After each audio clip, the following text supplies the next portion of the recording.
Happy holidays and Merry Christmas, Brainiacs. If you are a Christmassy person, this is the week for that. And I am doing some reruns of the very special Christmas episodes that we have run, as has become the tradition here on The Broken Brain.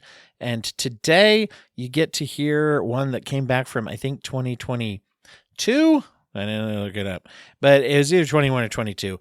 Chris Revill, big friend of the show, who you have heard on here many times, and I are talking about the Amazon Christmas special, Snowy Day, which is based off the children's book Snowy Day, which we'll get into, but it's a lovely little special that has a lot to do with camaraderie and familyness and all of that kind of jazz. So the new Christmas special episode is actually going to be focused on the Christmas special, The Life and Adventures of Santa Claus, based off the book by L. Frank Baum, and will be coming out on Tuesday, which is going to be December 24th, of course, Christmas Eve. And so you'll be hearing that. So for now, enjoy this. And also remember our charity of focus this month at peitn.com, the Prince Edward Island Transgender Network. There are lots of individuals, and they actually have, if you follow their social media, can give some indications of needs in the area. They provide support and advocacy for transgender individuals and those who love and care about them. So hopefully, in a perfect world, that means everybody up there, right? But in the Prince Edward Island and surrounding areas as well. It's a great cause and something that you can find at peitn.com. The Broken Brain.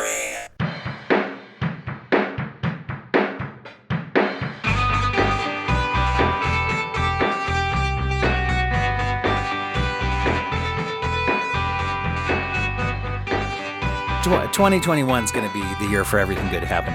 Welcome. I got Chris Revill from Let's Chat Podcast here on the line. What? We're doing things. I don't know if I'm going to use the visual data, but, there we go. We can see each other and Zoom. That's how technology works. So I want to say happy holidays to everybody out there, not exclusively a Merry Christmas type of audience, because we have a worldwide audience, I'm sure, and different people who do different things over the winter and everything like that. We are going to be, it's kind of focusing on a Christmas special today is what we're going to be talking about. We're going to be talking about the special Snowy Day, which is available on Amazon Prime. Not a sponsor of this podcast. Not yet. Not yet. We used to podcast together a lot and have some award-winning episodes of TV Ate My Brain out there where we talked about Mr. Robot a long time ago.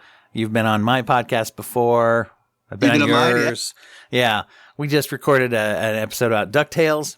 I put that out there. I'm going to put that out there on my main feed here. Okay, I think I lost it. And I'll have to decide if I share it with you. And for Dwight and I also have talked on the phone as just friends. More frequently than podcasting. So I think that's one of the best gifts of podcasting is the real life friendships that get born out of it. We haven't recorded everything we've said to each other, but it's still okay. Sometimes we're private. I know. Those are the secret conversations. You can get them behind the paywall, only if you were taping us. But the NSA has access. So happy holidays, Chris. Happy holidays. Is Hanukkah still happening right now? Oh, well, if it's currently Hanukkah and we're recording, happy Hanukkah, everyone. Happy Hanukkah, everyone. It was last week. It started last week. Sorry. Chris, what's your history with this show, A Snowy Day? Have you ever seen it before? Heard of it. I did recognize the children's book. I think we have it, but kids they have lots of books and they find their one. But I didn't know much about it. And then of course I looked at the voice cast and the narration and all that, the information. I was like, oh my God.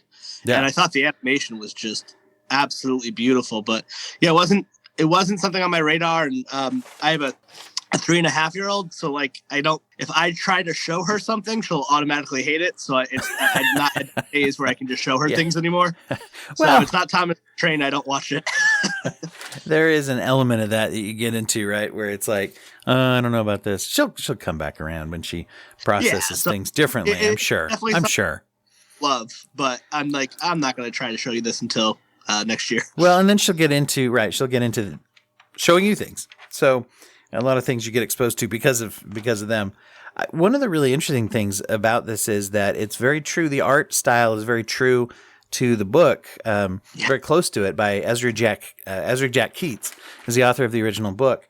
And the voice talents and everything are very, very impressive as well. I'm not getting too lost in there, but you've got Lawrence Fishburne narrating. You've got Regina King as playing the mom. Danielle Hansley Jr. plays Peter, the main protagonist. I'm not as familiar with him, but anyway, you have a lot of people. Angela Bassett's in there, and so on and so forth. You can look that up. Everybody has IMDb, so I'll let them do that. What's great about Amazon? They have that little feature that you can press the button when you press pause. It shows you who's on screen in the show or even just on the scene. So that was really helpful for.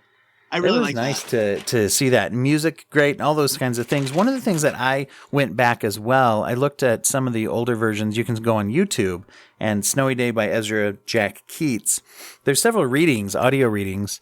Audio it would be the more preferred way to read something instead of silent. But there are a lot of YouTubes where there's readings of the book.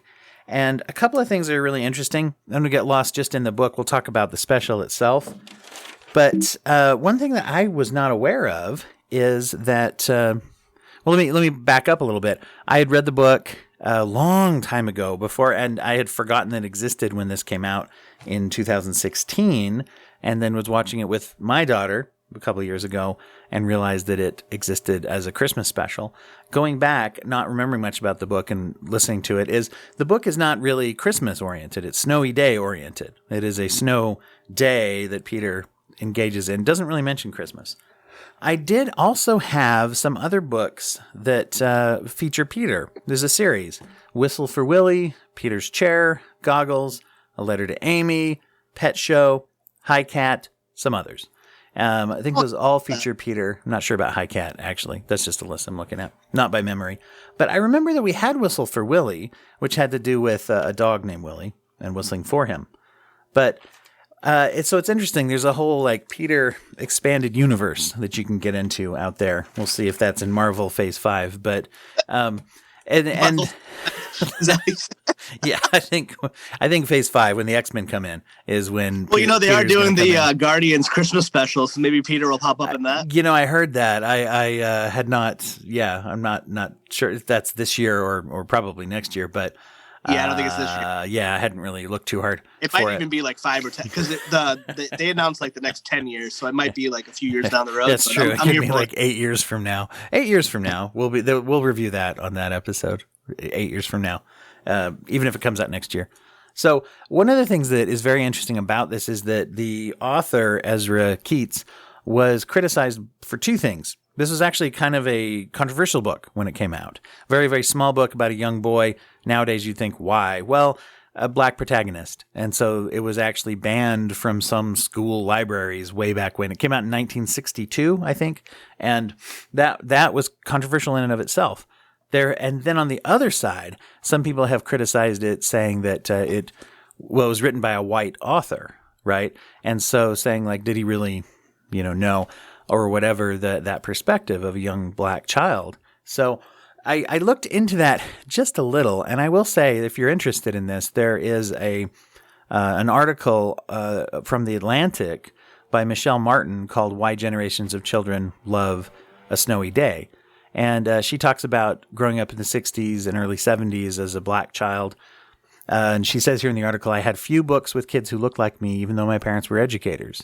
And my maternal grandmother, who taught kindergarten, handed down her old classroom library books to my brother and me. Peter was there for me, though, and he stuck around for my daughter, who was born in 2003. We have enjoyed him as much as each other.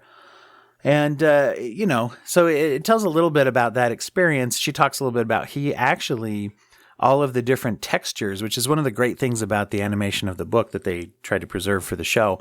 All of the textures, he would do agonizing amounts of work. He drew a lot of experience from growing up in inner city New York, and wanted to present what his neighborhood looked like and felt like and things like that. And he purposefully chose to have a black protagonist because there weren't seeing protagonists who looked like them in books and things. So it's kind of an interesting thing just to kind of throw out there that there's a real history to something that we might pick up and say, oh, it's this nice little children's book. It's very, very simple. Even the TV show added a lot of characteristics and characters and depth to it, as they always do when they remake something. But something so simple could have such a powerful impact on people and even be controversial. I think that's kind of interesting when we see something so simple that has such an impact. So it got banned from a school just because the little boy was black? Yeah, apparently. Sounds about right. That was something. Yeah, it was on a list of other banned books, which is always an interesting process.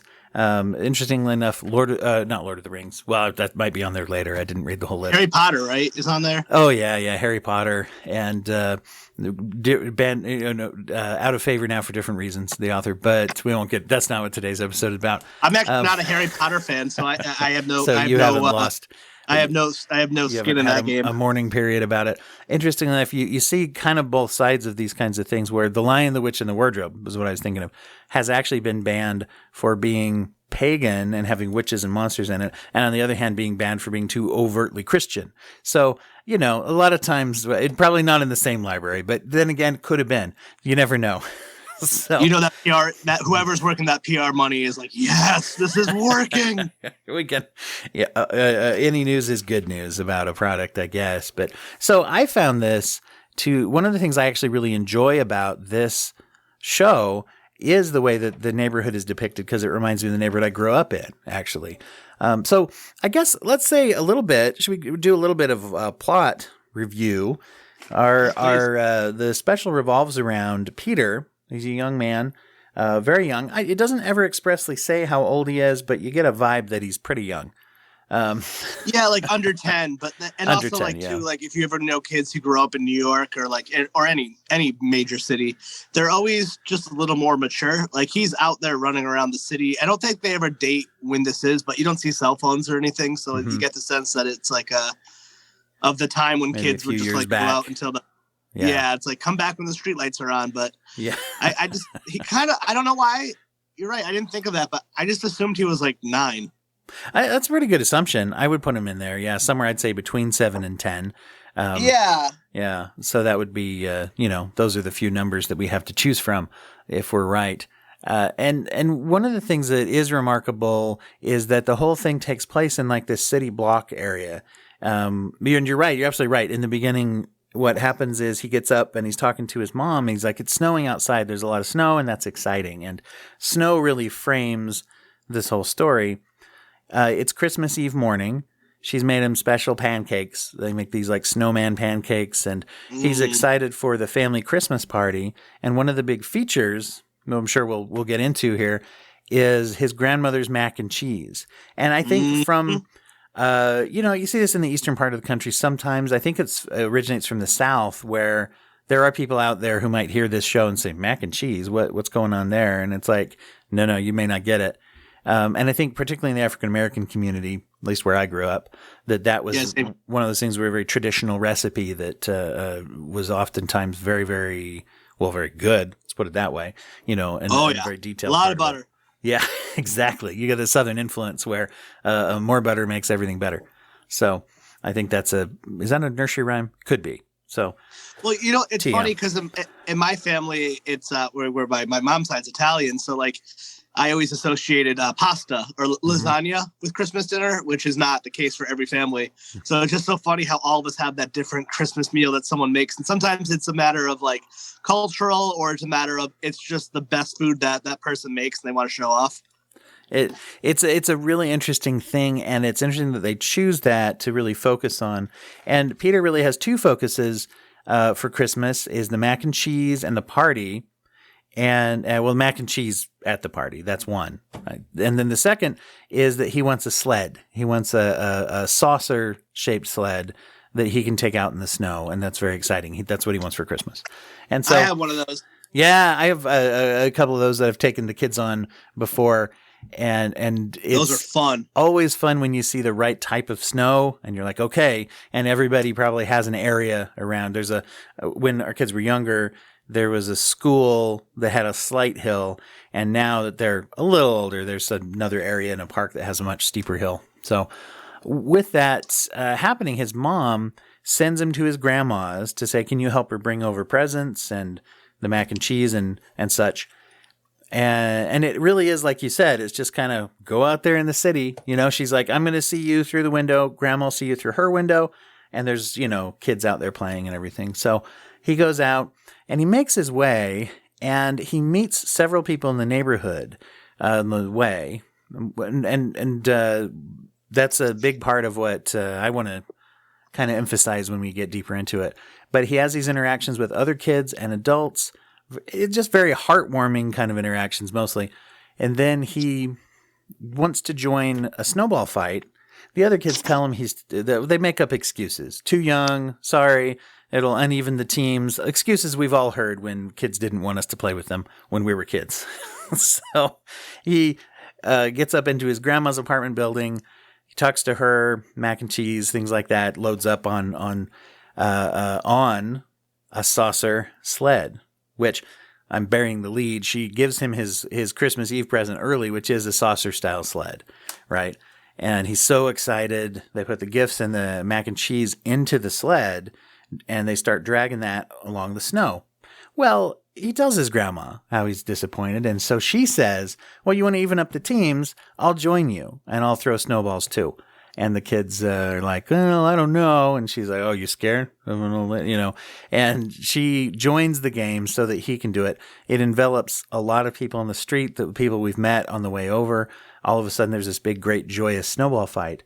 But as part of that, all of the gear, the gifts and such get set off to the side. Snowplow comes by, swamps the thing, and gifts are all messed up. Although the gifts are mostly salvageable, the mac and cheese is done. And he's so sad. They go back home. His mom puts him in a warm bath, and he's just basically like, everything's going to be ruined, right? Mm-hmm. And his mom talks to him about how it's mostly about us being together. And he has this great exchange with his mom where he says, is everybody mad at me? And she's like, and she tells him, nobody's mad at you. We're just we're glad to be here together. At the culmination of this party, people that he has interacted with stop by to drop off treats or join the family. And there's the pinnacle of the music that plays throughout the thing. They sing the song about the snowy day they've had. And because his sled was also broken in the accident with the snowplow, somebody, Good Samaritan or just a Secret Santa, drops off a saucer-style sled for him. And then we close on the next morning, Christmas morning, when he and his friend from across the hall go out, and he and she are going to go out and sled, which his whole thing of getting the sled was he also wanted to share it with his friend. So which is kind of a theme about really what kind of kid he is. Yeah. Yeah. And I like that it wasn't like they didn't pull the it's from Santa. Like, you don't know who it's from, but it's from the community. Yes. They never really tell you who it's from, which I thought was very interesting. But it's there, right? And somebody did it. And you can I thought it was from the gentleman that he donated the scarf to. It could very well be. That's a good point. That's the way they worded it, it kind of sounded like that was from him because, you know what? He owns a toy store too, so maybe I'm being dumb by not knowing who it was. Yeah. I kind of noticed that this book seemed to have a little bit, this version of the story had a bit of the Paddington effect where it's like a little boy out in the city and then he just kind of improves everyone's lives just by being him. Like the vendor with the roasted nuts. Like, yes. His kids are far away, but it was just everything that little boy did. Like, he touched everyone's lives. In such you ever had roasted chestnuts? This guy's selling them there. Yeah. I find a lot of people where I live now have not when I mention that, but they're good. I liked them. It's very much like a county fair thing. Oddly enough, It's associated with Christmas, but I always have them at the county fairs. Well, there used to be, I believe it was in Wellsboro, Pennsylvania. Also not a sponsor of the show, the city of Wellsboro. They used to do, not yet. They used to have a thing.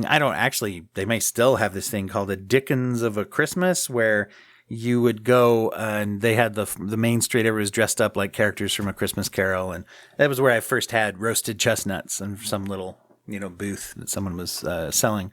But let's dig into that. One of the characters, I would say one of the greater characters of this story is actually the city block that they're in a way, because that showcases all of these different people. And let's talk about the nut vendor, chestnut vendor. Sounds better. And you're like going full on like The Wire on this. It's like Baltimore's my favorite character. Yes, exactly. Everybody can see that made me come off as pretentious right away. What I loved about this, and I think that's about anything like, it's set in New York, and then like, if you show me a movie or a TV show that's set in a location, an example, if you show me a movie like set in New York and I see the Seattle Space Needle, I'm gonna be like, this is stupid. But if you show me New York and it's a bunch of white people, not enough people like recognize that's not right. Like, I want to see the accurate depiction of the place you claim to be, and this actually looked like New York. I know we're supposed to have Carly, who was unfortunate.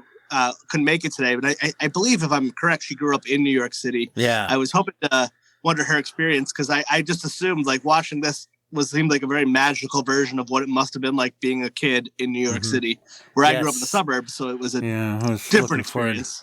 Yeah, I'll tell you, my experience growing up, one of the things that reminds me about this is our block that we lived on, or the couple block area right around that, in a city area. I grew up in Harrisburg, Pennsylvania, which is, let's just say, it's a moderate sized city. It's not a New York or anything like that, but it was an urban environment for sure. And it's the same where I grew up too. Like, I grew up in Meriden, which is like 60,000 people. So, not, well, that's so strange. New York's a metropolis. You're talking about one of the biggest cities in the world. This was like a normal people city. Yeah. And small city. We lived in an area that in some ways resembled this area as far as the blocks, very tightly round. There's little restaurants and a little bakery next to where my parents' house, where they still live in this neighborhood. And that's so cool. Parallel parking on the street was the only, place to be mostly, and just things like that. And while it wasn't, I'm not going to say it was like, it wasn't fictionalized magical, there was this relationship that you have, with your neighbors, that where you really do rely on each other. Funny enough, we were talking about Amazon packages just the other day, and my mom was saying that they and as the houses around right there have never had one stolen. That's never, they just haven't had one stolen, not that it never happens probably, but just everybody kind of knows that everybody's watching out for each other. One of the memories I have growing up is that we had one of those big old huge snowstorms like they just had out there, like you just had, and like my parents just had. Literally sitting in right now. I took a shovel after that. And it had snowed and snowed and snowed so much that the cars, just from a day or so of snow, you couldn't see any car. You just saw a mound, right? Those who grew up in those areas know. If you know, you know. Anyway, but it was around midnight that a big snowplow announcement was made. This truck came down making an announcement where they're like, snowplow's coming in 45 minutes or something like that. And so move your car is what they said. And everybody came out and dug each other's cars out, and we just did because we had to get them out of there. And so I just remember, everybody on the block, they all came out, and, there was Mr. Engel, the kind of old guy, a couple doors down, Ruth, our one neighbor. And anyway, we all come out and start digging out, and we dig out each other's cars, right away. Nobody had to say, hey, can you help me? No, it just happened. And that's been my impression of what city living is often like. Certainly there's downsides, just like there is to everything. But so that's something that really hits me about this special when I see all of these people kind of coming together, right?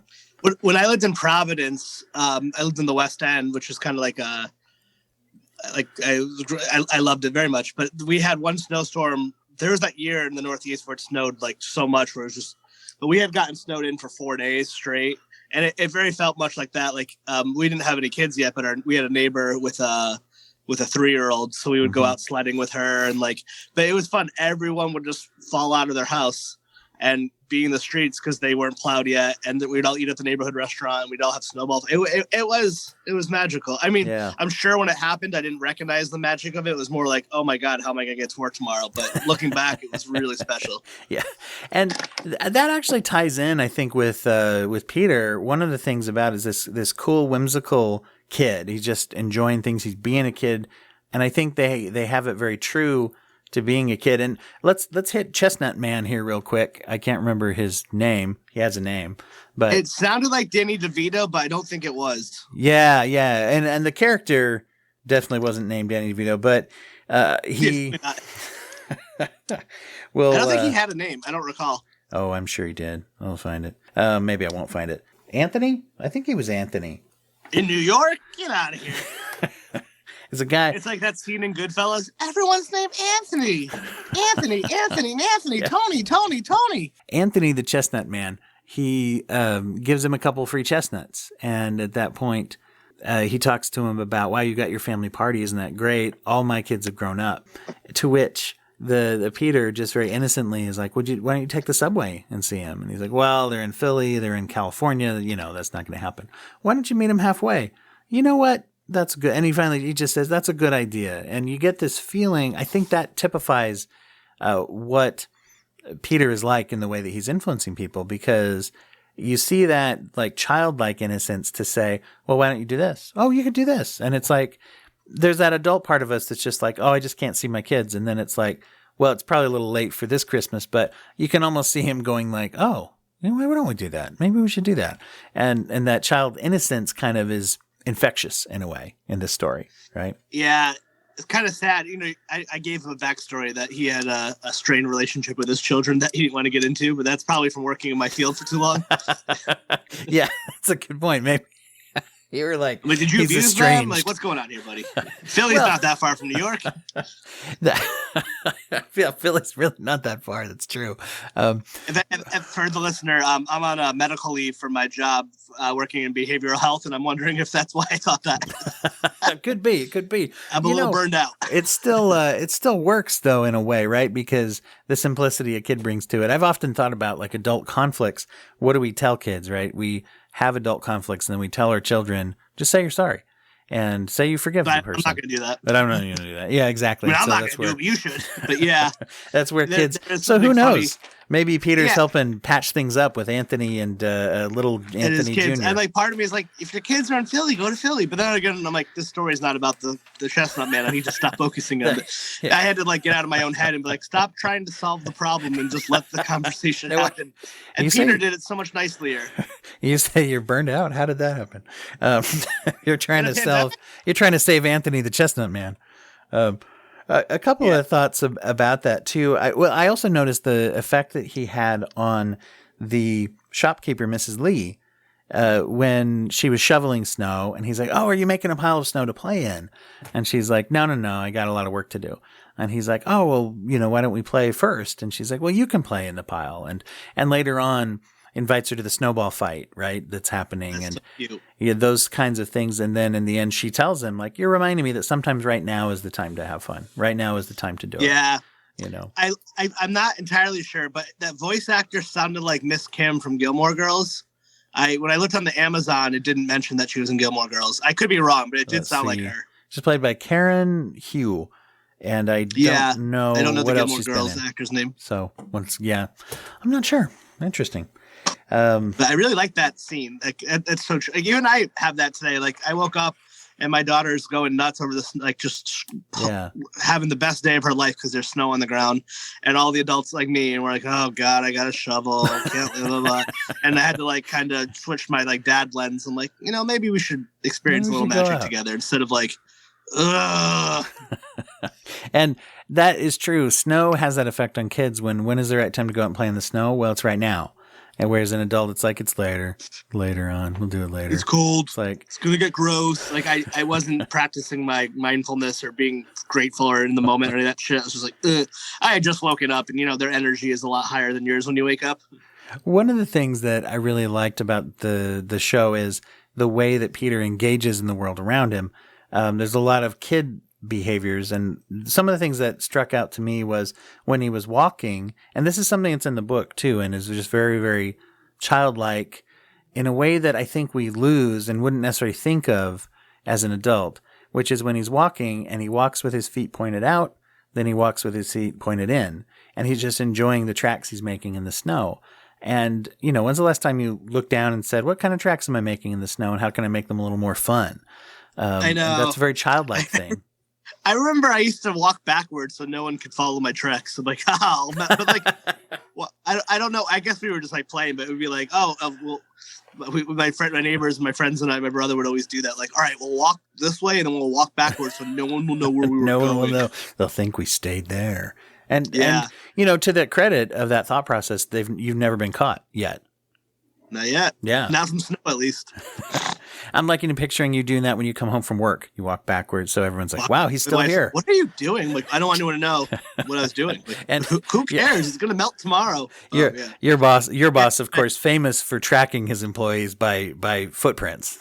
But there's, you forget because you're used to it. It is, it's just so special to them. Like, oh my God, like, and especially too when you're so little. Like, what I love about this too is it made the neighborhood look so big because, like, if you've ever been to New York or any urban block, like they're very small. But he's such a little boy that this little city block looks like huge. That's a great point. I didn't think of it that way, of how big it seems to a child.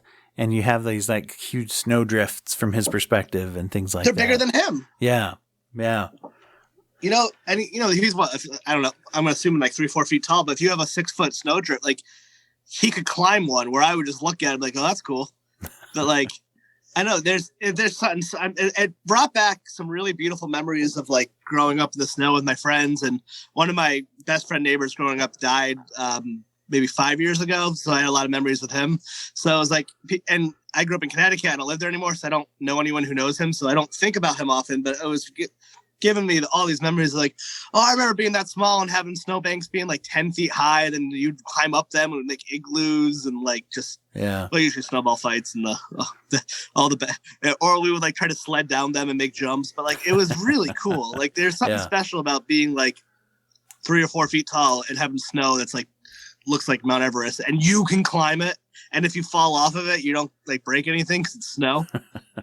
So your parents will let you be a little more dangerous, even if you're sliding kind of in the streets, but nobody's really driving, hopefully. And when I lived in Providence and we got snowed in for 4 days, it was like there was not a car on the road because it couldn't be. So like it was 4 days of having no streets, covered in streets that were unplowed, so it was all people were walking, snowshoeing, cross country skiing, sledding.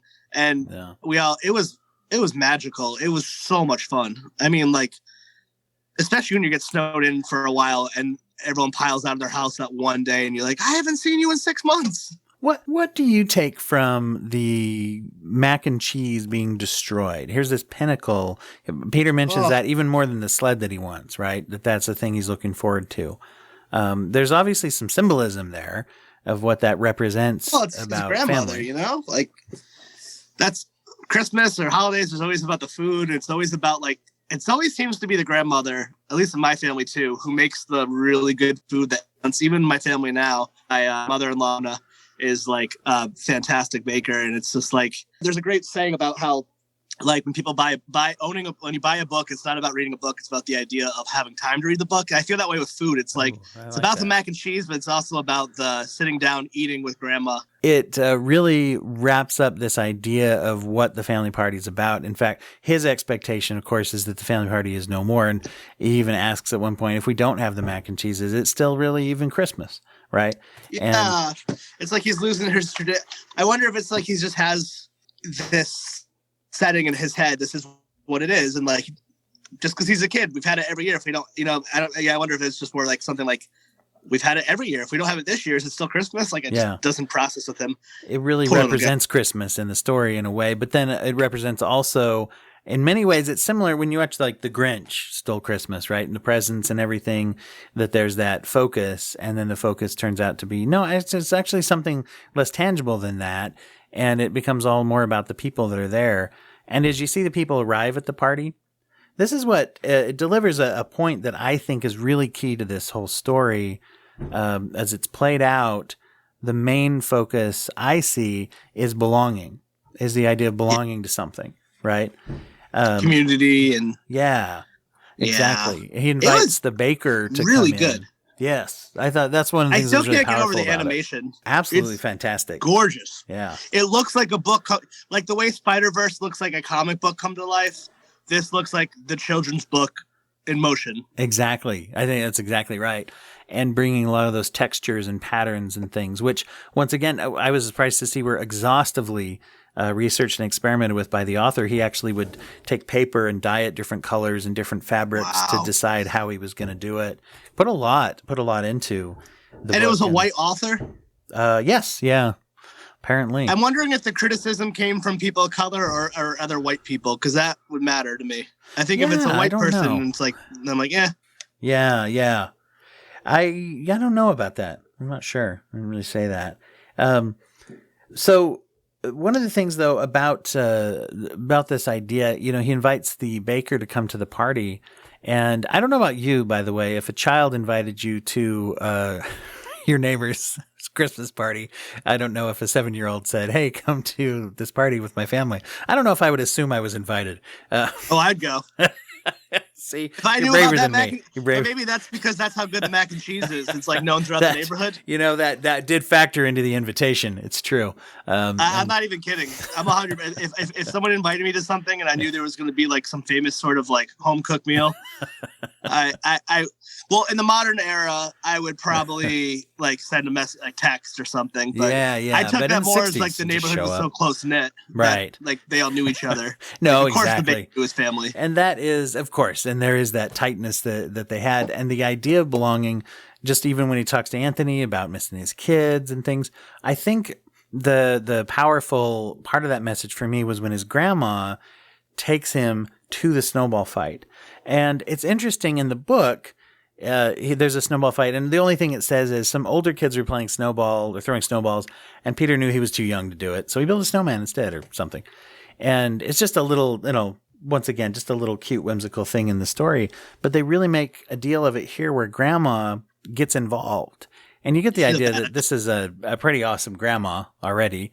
Doesn't she say, I know I can throw a snowball because I'm the pitching champion for the senior baseball league or something like that. It's like, so. Nina, is that what they call her in this? I believe so. Yeah.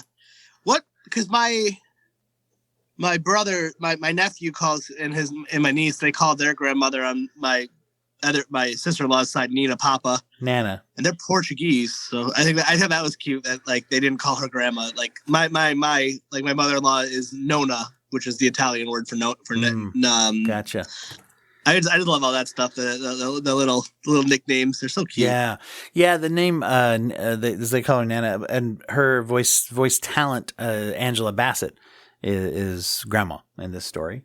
And I love how she is his passport in a way of saying to the young boy who's given him all these excuses, right? And this to me is like almost a symbol of like, there's always a reason to exclude someone. There's always a reason not to go out of your comfort zone. The little boy is telling him, "Oh, you're going to get hurt. We're too big." And, "Oh, well, we have an even number of teams. You're going to throw that off." "Oh, well, I don't know." And when grandma mentions it, he's like, "Well, we're all bigger," and he's little.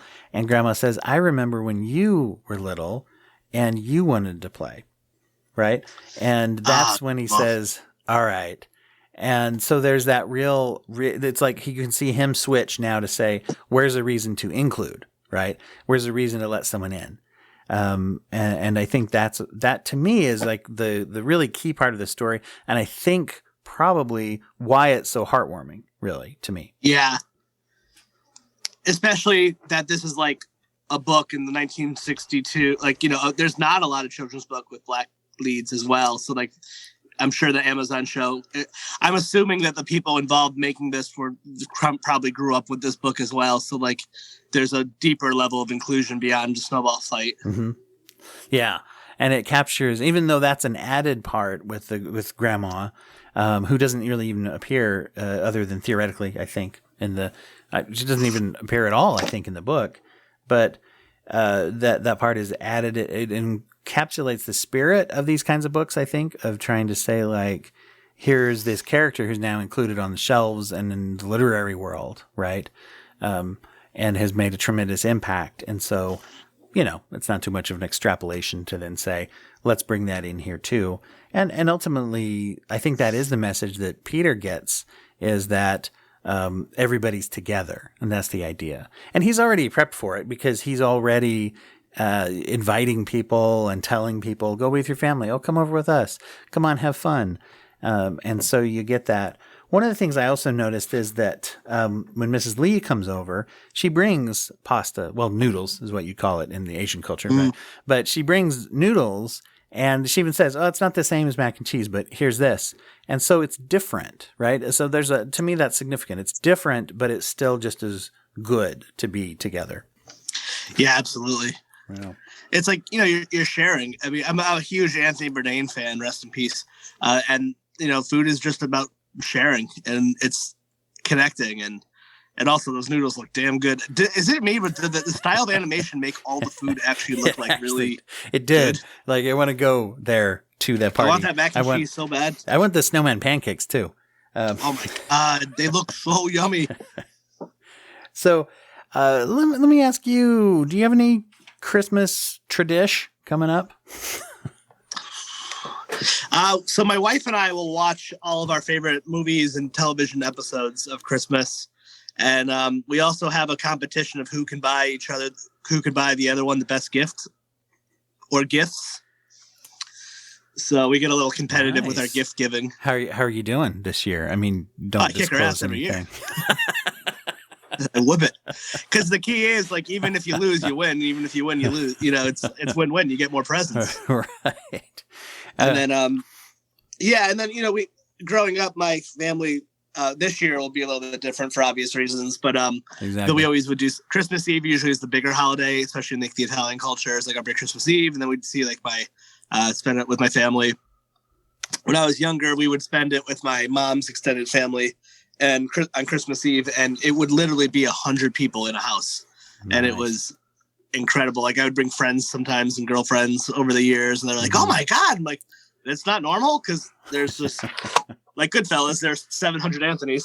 There's a lot of Goodfellas involved in this episode. This is the I like to welcome to the Christmas. I have a lot of Uncle Tonys. I'm not even kidding.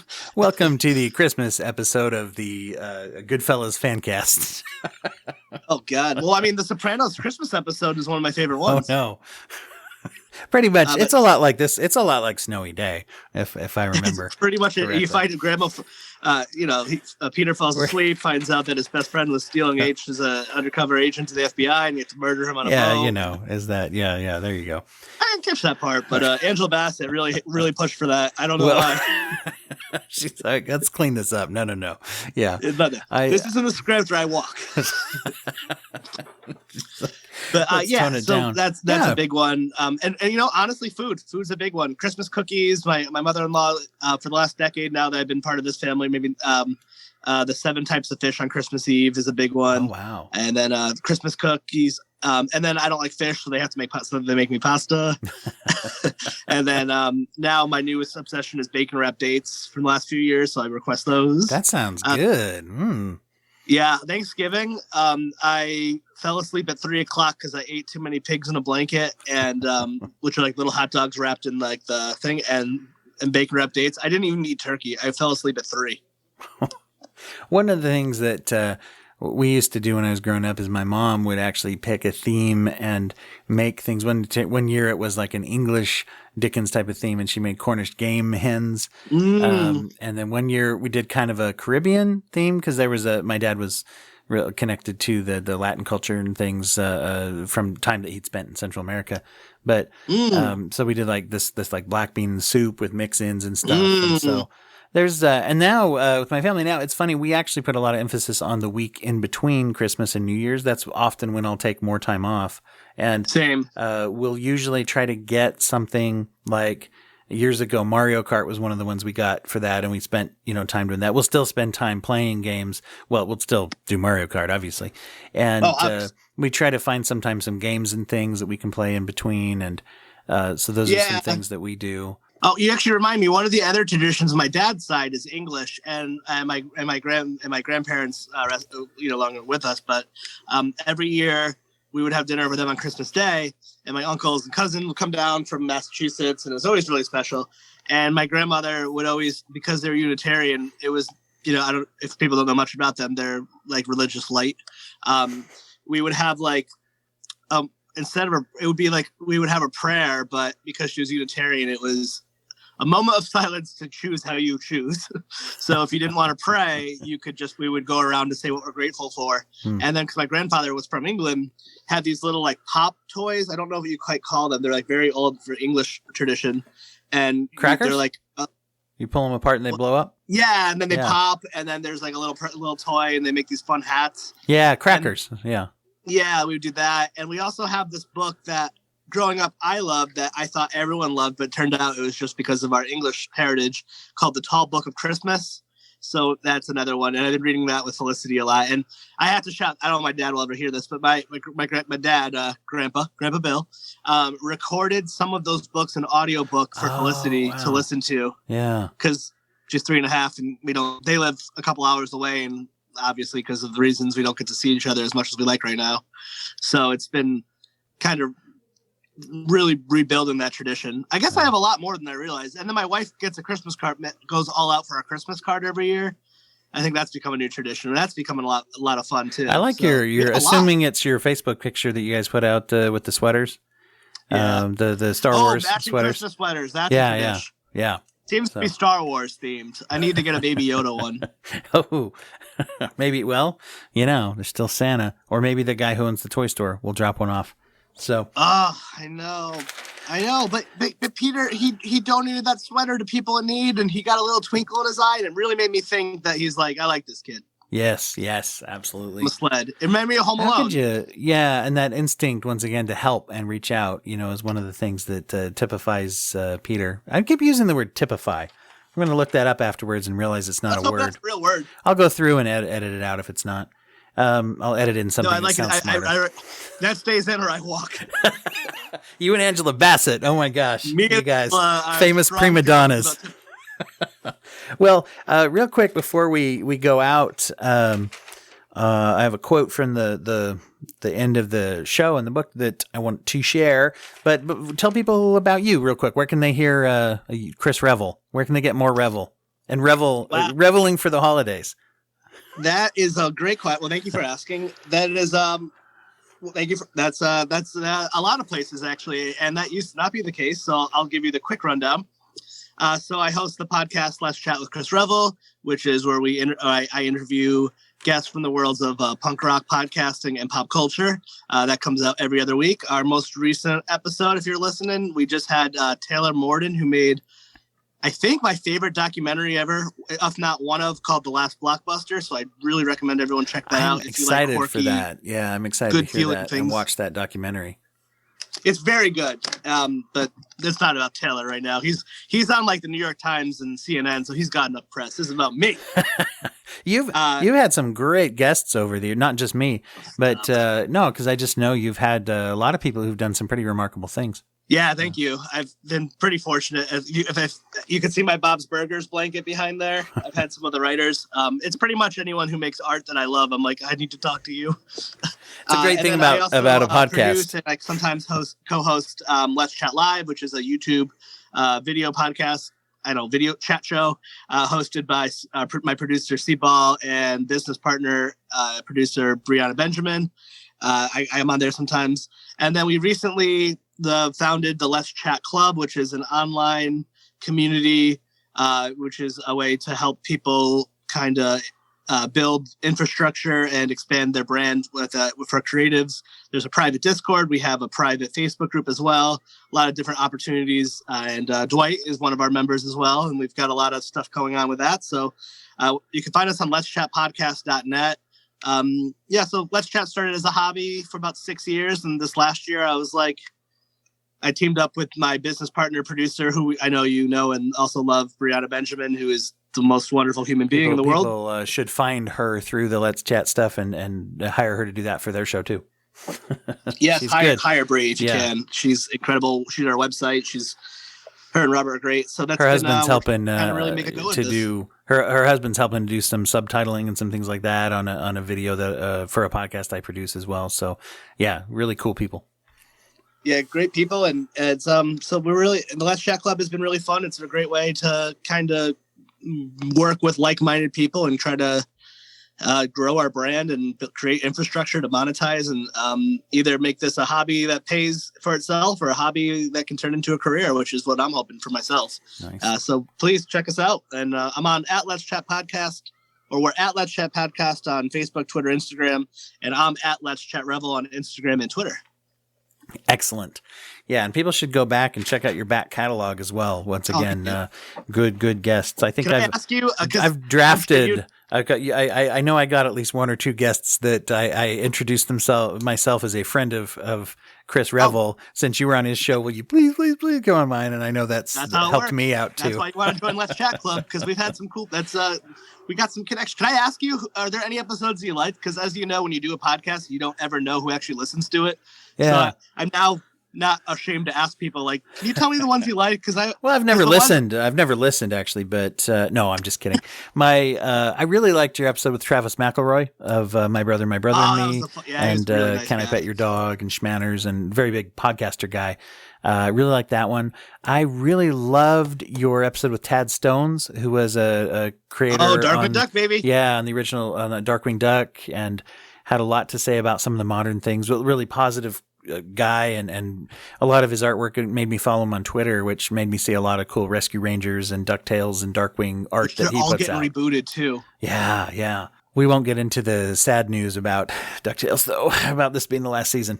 Anyway. I wasn't surprised because it's Disney XD, and those shows only last 3 seasons because their ages are from 11 to 13. And they've opened the multiverse, so I'm pretty happy. So yeah, those are some of my favorites. I'd go back and recommend those for sure. One of your new episodes that you did on Broken Brain with forgive me, the father-son who did the ketamine research was one of the best episodes you've ever done. Oh, thank you. I loved it really so much. It also makes me want to do ketamine. Yeah, they were. I also don't have depression, so I don't think I would be qualified. Yeah. No, it's something to look into. I can get it. Where to get it? But is it the proper dose? They were a lot of fun to record with.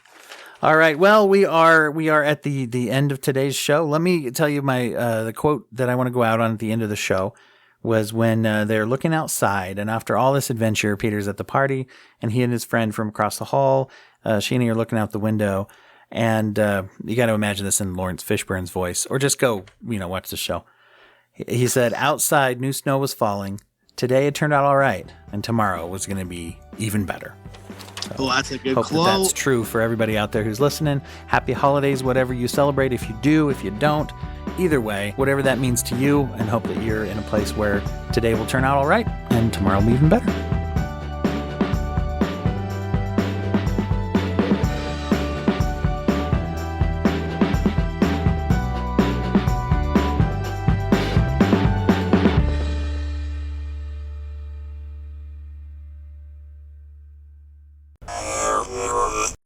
Thank you for listening to the Court and Parts Podcast Network. To listen to more Court and Parts shows, visit courtandarts.com.